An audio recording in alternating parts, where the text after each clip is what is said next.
Hello, I'm Steve Leinwand. I'm a principal researcher at the American Institutes for Research, and I would love to welcome you to the keynote for day 3 of our IES Math Summit. I have the honor and the pleasure of keynoting this third day with a very simple task. I believe that we have the answers to the overarching question that we all face. And that question is, how do we do a lot better with K-12 mathematics? We've got lots to talk about. We have a little bit of time. I will talk quickly, but I also know that you all have access to all the slides and can listen to this over and over again if you'd like. So if you're ready, my context is very straightforward. I have been blessed. I have, over the past 40 years, visited math classrooms in over 1,500 schools. I have watched, I've observed, I've co-taught, I have demonstrated classes, somewhere close to 5,000 or 6,000 or 7,000 math classes all over the United States, all over the world.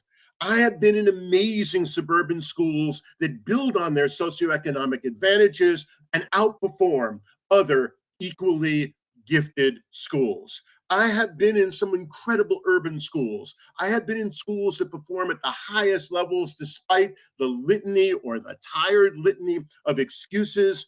I have seen that it can work. I have been in schools that are thinking outside the box, that are putting kids ahead of adults and are truly mathematically empowering the next generation. Given that context, here's what those schools understand. Here's what begins to answer the question, how do we take all of this and put it at scale in real classrooms with real students and real teachers? Those schools recognize that it's the quality of teaching that matters most. Sure, we need to have textbooks and we need to have time and we need to have qualified teachers and all, but when all is said and done, it's what happens when classroom doors are closed and the teachers and the kids use that time every day in every lesson to do quality teaching, and we know what quality teaching means. Those schools recognize that kids forget and that this expected forgetting needs to be intentionally addressed. It is amazing how little cumulative review there is in most of the classrooms I observe. It is amazing how important cumulative review is. And perhaps most important, these schools recognize that kids learn, they visualize, they process math differently. That means that deliberate planned differentiation is non-negotiable. I need to put flesh on that bullet. I need to put flesh on each of these bullets, but I need to open with a summary of what I've seen in these high-performing schools. These schools understand that our questions to our students and their discourse are far more impactful than our simply telling and showing and lecturing and them practicing. They recognize that context matters and the drill and kill really kills all initiative and all energy. They recognize that every lesson must include a line formative assessment that's then used, not just an exit ticket, but an exit ticket that is used to reteach and or target instruction. And perhaps really most importantly, these schools recognize that teachers cannot do it alone and they cannot do it without quality support. So there's an example of a slide that you may want to pick a picture of. That's an example of a slide that you want to go back to. That's a slide that the New Yorker in me simply runs through very quickly and yet doesn't give you time to process. But sadly, that's not what most of us see in the overwhelming majority of classrooms where mathematics is taught. Now, before we go any further, let's be very careful. This is not about blaming teachers. I think we have to start with an understanding that the unrelenting focus on multiple choice drivel, on the tests that Alexa and Google can outperform any student on, can provide all of the answers, is part of the problem teachers face. I think that the lack of professional collaboration in most schools, the lack of clear guidance, the lack of shared expectations in most schools is what we ought to be attending to. The lack of coaching in most schools. Teachers are left alone. Teachers recognize during the pandemic that they couldn't depend upon anyone but their colleagues. We need to build on that understanding of the power and importance of colleagues. And so I remind you that it is wrong and utterly simplistic to blame teachers for our issues. The problem is systemic, but that means that the solution is systemic. And so in this step-by-step thing, I just think that it's time to get real, right? It's time to say, given all of that, what the heck are you talking about, Steve? What does that mean? How does that have any impact on what I ought to know and what I ought to do? And so I would just like to begin with a powerful example that is set up with these data. So here we have Success Academy with 14,000 students in New York City, where the average household income of these students is $32,000. And I want you to see that they outperform Jericho, East Williston, Syosset, Chappaqua, and Scarsdale. I want you to see that those other districts are much smaller and have household incomes between $150,000 and $300,000. I want you to then peer over on the right and notice that Success Academy has a 95% pass rate compared to these high-performing suburban wealthy schools that are at 85 and 84 and 82. I want you to look down the middle column and see that we're talking about a school district that is 96% Black and Hispanic. And I want you to compare that to the 5, the 6, the 4, the 6% Black and Hispanic in the other school districts. I want you to see that these are school districts like Syosset and like East Williston and like Jericho with extraordinarily high Asian populations. And Success Academy still consistently outperforms them. With that in mind, I want you to recognize that we have to begin by saying, don't let anyone tell you that we don't know what to do. We have to ask, what is Success Academy doing with Black and brown kids and with young teachers and with Teach for America teachers, right? Don't let anyone tell you that it can't be done in every school. Don't let anyone blame the kids and their families or their color or their income. It's just not real, because schools can offset all of those things because they are doing it. And don't let anyone tell you that it takes billions more dollars. And don't let anyone tell you that Success Academy is unique. But Success Academy is a place to go and look and see where we have a math program that makes a difference. And so the only question that we ought to have is, how the heck does success do this year in and year out? And so let me speed show you. Let me simply take you to grade 6 at Success Academy Harlem Central. We're back in 2015. I had just finished working on NCTM's Principles to Actions, and I am convinced that the answer to all of our questions is about the tasks and the goals and the vision and the questions that are asked and the discourse that's done. And I walk into a class in 6th grade doing expressions from the 6 EE standards of the Common Core.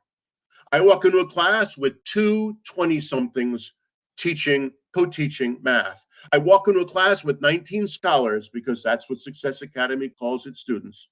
I walk into a class driven by 3 slides, a class driven by number strings mini lesson, a math workshop task, and an exit ticket. I walk into a class where Allie says, our goal for today is to identify, create, and understand equivalent expressions. She asked the students, do they know what that means? What is an equivalent expression? What does it mean to identify? I go racing through my Common Core and notice that the Common Core standard for this lesson is simply students will understand equivalent expressions. I'm in a class where, working with their coach and with their administrator, they recognize that kids can't understand if they can't create them. And they can't create them if they can't identify them. And so here I am in a lesson that begins with our number strings. Watch this. Watch this mini lesson. Watch this as using the slides, and all the kids have their whiteboards. The question is, are they equivalent? How do you know? And bingo, there it is. Now, almost everyone knows that those are equivalent. Everyone knows that it's 4 times 8 and 4 times 3 plus 5, which is 4 times 8. They are equivalent. That's great. So the kids are on their whiteboards, yes, equivalent, no, not equivalent. Only because of the grand participation, only because a classroom where it's safe to express what you're thinking, do two groups of kids raise their hand and say, we don't think they're equivalent. Immediately, the teacher says, awesome, tell the class why. The kids say, well, equivalent means the same. The one on the left has an 8. The one on the right has a 3 plus 5. I want you to think about how many classes I'm in where there are kids who are thinking they are not equivalent for that reason because they're not understanding that the term equivalent means something different in mathematics than it means in life. That equivalent means specifically has the same value. If that's not resolved the first or the second time we do this, you know that it creates problems and in fact is poisonous. It gets resolved because kids are using whiteboards. It gets resolved because it's about the kids thinking. And then we move on to why sixth grade is so important. This is the first time kids are actually solving equations with variables.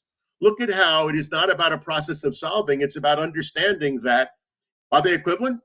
No, of course not. There's a 3 versus an A. There's an A. It's not the same. I don't know. Well, wait a second. Could they be equivalent? The kids all scream out, yeah, when A is 3. The teacher says, what about A is 5? No, then they're not. How do you know? If A is 2, wonderful. Well, if that's so clear, we all understand that that is equivalent only under the condition that A is equal to 3 for these reasons. Then let's see how good you are.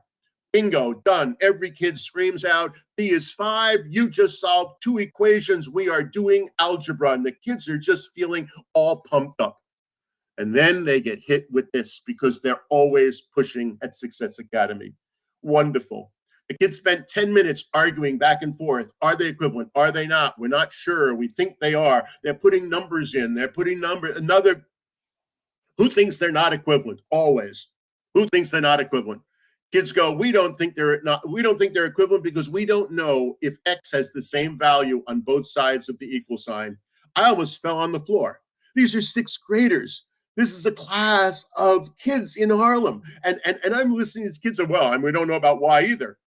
Look at the power, the power of being able to now teach, to alleviate misconceptions, to recognize the importance that if there's an X in an equation, an expression, it has to have the same value everywhere it appears. And so that got resolved, which immediately takes us to a summary of always, sometimes never. We're clear. Okay, great. Look at this. We then move on to our math workshop task. I mean, I'm sitting there going, where did these kids come from? They're young teachers, but it's well planned. Their administrator is in the room. He or she, in this particular case, was sitting there just saying, oh, this is so great. I love my teacher showing off for Steve.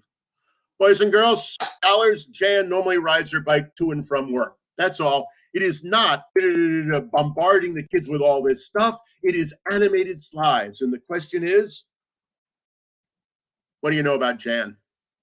That's what we ought to be doing every time we do a word problem. It's called inference. It's called reasoning. It's not just go solve the problem. It's Jan rides her bike to and from work. Good. And so the kids are sitting there talking to each other and they're yelling out or being called on to give answers like, right, Jan's in great shape. Jan must live in a city. Jan doesn't live that far from work. That's wonderful. Look at that. We do that in language arts. We now do it in math. Well, guess what, gang? Her normal route is 18 miles to and from home to work. Now, what do you think? And now the kids sit there and go, boy, she really is in great shape. No, wait a second. I mean, that's ridiculous. I mean, no one rides her bike. She probably has a DWI and lost her license. No, wait a second. She's probably a teacher and she doesn't have money for a car and there isn't public transportation. I think you know that's thinking and reasoning. I think you know that's inferential reasoning. I think that you know that that's giving the kids, for the first time, a reason to care about the characters in a word problem. And then we find out that one day she goes to a coffee shop on her way to and from work. Now, I need to tell you, this problem is stolen from a resource. I'm not going to tell you where. I think this is an incredibly stupid problem. It doesn't make any difference because we then talk about why does she need coffee? She's definitely a teacher. And this adds X miles to her trip. That's what makes it even stupider. I mean, whoever sits and adds X miles, but it certainly works when you see how, what can you infer? What do you think the question is? And the kids all know the question must be, how far did she go? This lesson works because the questions are the right questions. This lesson works because the kids are now given 15 minutes on their whiteboards with their pairs to write and show the distance Chan travels using a diagram or a picture and two different but equivalent expressions. I need you to think about walking around this room, watching the kids collaborate, watching the kids talk to each other, watching the kids draw their pictures. And this is a summary screen of what ended up being put on the whiteboards, posted in the front of the room. Look at those equivalent expressions and look at the two different pictures. And Mabuber says, so very interesting. He said, what does the X mean? The kids all knew what the X meant. That was the distance added to go to the coffee shop. He says, why are there two 18s in most of these things? And the kids go, because she goes 18 to and 18 home, making sense of this, exactly what too rarely happens. What does the 2 and the 18 plus X mean in that rectangle? And obviously, you know that the pictures are critical. Many of you are sitting there, if only someone taught me the distributed property with that picture using the area model to understand why 2 times the quantity 18 plus X is the same as 2 18s and two X's. And then Allie says, so I see a mistake. Allie is not a nice person. Allie says, find the mistake. You know how mean it is to ask 19 kids to find a mistake that doesn't exist? You know how illuminating it is to have kids find mistakes that aren't really mistakes and then self-correct? And then Mabuber says, after all that discussion and the kids going, oh, that wasn't fair. You're so mean. I knew there wasn't a mistake. I tried to find one, but it wasn't there. And Mabuber says, which representation uses the least amount of ink? And the kids all agreed the 36 plus 2x was the simplest because it used the least amount of ink. And it was also weird because the 18 disappeared. And we talked about how they were equivalent and those kinds of things. You see 15 minutes of intense, high quality, focused instruction. Look at how we've gone from identify equivalent expressions to create equivalent expressions to understand them.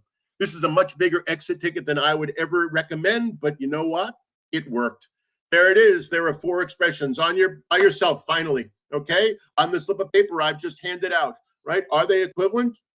If they are, say they are equivalent. If they're not, fix them. If they're not, make them equivalent. All the mistakes that we see kids making in 9th, 10th, 11th grade are right there on that page. And so we have the answers. We know what it takes. We know that there is access to lessons similar to that. We know that in our planning, we have to have a clarity of goals. It is not just students will be able to. It is stopping and recognizing when we think about what we're trying to accomplish. When I know what my goal is, I can create my formative assessment. When I have my formative assessment, I have my target for my lesson. I then know what tasks to ask. I know what tasks to provide. I know what questions to ask. I know where I ask kids to struggle. A goal is not just, oh, well, they're doing, lesson 4.5. A goal is not pages 214. The goal is the mathematical essence of the lesson. That's not rocket science. Right? Look at how the problem had both naked and context, but the context, the ability to play off of Jan and getting there. Look at how there were rich tasks, not just exercises. Kids were expected to think and to reason. Look at how when we talk about knowing the answers, there was focused, intentional questions. Not punting. I'm going to come back to questions in a second because I think it may be one of the most important and easiest and most accessible places to start. Look at how there was opportunities for discourse at every single step. It wasn't about telling, it was expecting kids to participate. I'm in so many classrooms where mathematics is not a spectator sport, is on the bulletin board, is on the wall, and yet the way the lesson is constructed, the kids are sitting in the bleachers mindlessly observing something and perhaps taking notes. There's gradual release, not just pumping. If I want to run back to this, just so you see, look at how, let's focus on it. This is classic gradual reveal. This is classic recognizing, take this sentence. Take this sentence. It works for the brightest kids. It works for the weakest kids. It's essential for the weakest kids. And then we absorb this and we add this stuff on. The animation possibilities of all this. And so we know that this gradual release or gradual reveal and not just dumping 10 word problems on the kids. There it is, gang. Create a picture, create two different pictures, create different representations. It's not about one way. We're back to the essence of how we make a difference. We know that kids in any classroom see the math in different ways. They process the math in different ways. That class, that lesson was all about how did you see it? Who saw it differently, right? Who saw it another way? It is about who did it this way, who did it another way. How can we do it in another way, in some kind of powerful way? Those pieces are the essence of differentiation. Those are the ways in which we recognize that kids learn in different ways and good teachers accommodate to that. There's explanations, justifications. Never in a Success Academy class or in a high quality class do I hear 72. Oh, good, next problem. It's 72. Who got a different answer? It's 72. Oh, neat. How about this one? Which could be right? How did you get 72? How did you get 72? How did you picture that? That's what we mean by less is more. We are still giving kids mindless math minutes. We are still giving kids worksheets with 10 and 15 problems, and we know that it wastes time and has nothing to do with quality teaching and learning. We know that common errors and misconceptions are elevated. We know that the sooner we can find them and catch them and fix them, we make a big difference. We know that it's about sense making. Do you understand? Who understands differently, right? Who's got problems with this? We look at, and I guess what I need to tell you is that when all is said and done, the evidence that we collected, 16 kids got every single one of the 4 problems on that exit ticket correct. And 2 kids got 3 of the 4, and 1 kid really had problems. Well, that kid came in for lunch. That kid had lunch with the teacher, and it was redone in a different way. That's how we don't let these things fester. And there's another slide you should be taking a picture of. We have the answers. We know what it takes. We know what research says. We know what is working in schools, and what we know is where we powerfully might begin is with 9 generic questions, right? I know that in every classroom that I see this posted, it's a better class. I know that when I work with principals and coaches, I ask them from the side of the room to ask, why? How do you know, right? Why? Who can give a different reason, right? Can you explain your thinking? This is what ought to be coming out of teachers' mouths all the time. They are generic. They ought to be posted and they ought to be used, right? Can you convince the class? Who can convince the class in a different way? Okay, wait a second. I'm going to ask you to convince the class. Practice with your partner. Good. Who can share what they heard or what they said? Kids are talking. Kids are explaining. We are making sense of mathematics. How did your brain picture that? Who pictured it differently, right? I mean, I could spend the next hour on ways that kids need to picture math when we're dealing with fractions, when we're dealing with sign numbers that you all know are indispensable for raising achievement and understanding. How do you know that? How do you know that? Who knows it differently? Is there another way? There we go. I love the 2 questions. How are they similar? How are they different? Because that's this notion of intellectual differentiation, about making sense of they're the same because they're different because they're just amazingly useful and powerful. And then the 2 questions that you saw me use, what do you notice? What do you infer? Right? Stop, think, right? And then what do you wonder? What could the question be? There they are, gang. I mean, every one of you who supervises, every one of you who is not a teacher, there is your game plan for beginning a process of improving the quality of day in and day out instruction, right? You know how important that is. And so as we wrap this up, right, next steps, I think that every one of us needs to create a shared written common vision of high quality teaching and learning of mathematics. There's a link to 1 or 2 of them on my website. There are some of them in a chapter to a book I wrote that's also free and available on my website. So, I mean, we start with an example of them. I helped Success Academy create their vision. I'm now working with Uncommon on refining their vision. I saw 2 teachers in Skowhegan, Maine, put together a vision, and they're using it to do coaching and to do supervision and do evaluation. When we are clear on what we expect to happen in the classroom, good things happen. I could spend another hour on 40 minutes is simply insufficient. If we don't have 60 minutes every single day from kindergarten through high school, it doesn't have to be continuous. In kindergarten, I want 2 half an hours if I can. All right? But if we have 44 minutes for math, teachers and kids are screwed. End of sentence, hard return, period. Principals are instructional leaders. Principals need to be wandering around. Principals are sort of the nudger. Principals are asking questions. Principals are sending emails. Principals are saying, oh, I love that class, but could you think about this? How about if we talk about this in my office later? I mean, they are co-planning when possible. They are reflecting with teachers. Math, not generic, focused coaching and coaches who add value by co-planning, co-teaching, and co-reflecting is essential. I mean, when you have these coaches, when you have these principles, when you have the time, when you have the vision, it is possible to bring all of the things we've looked at to scale. There's a culture of collaboration. I have been in schools and you have been in schools where teachers collaborate, teachers work together, teachers recognize that they are their best resources, that the answer to most of the questions exist within their colleagues in their school, that they're all in this together.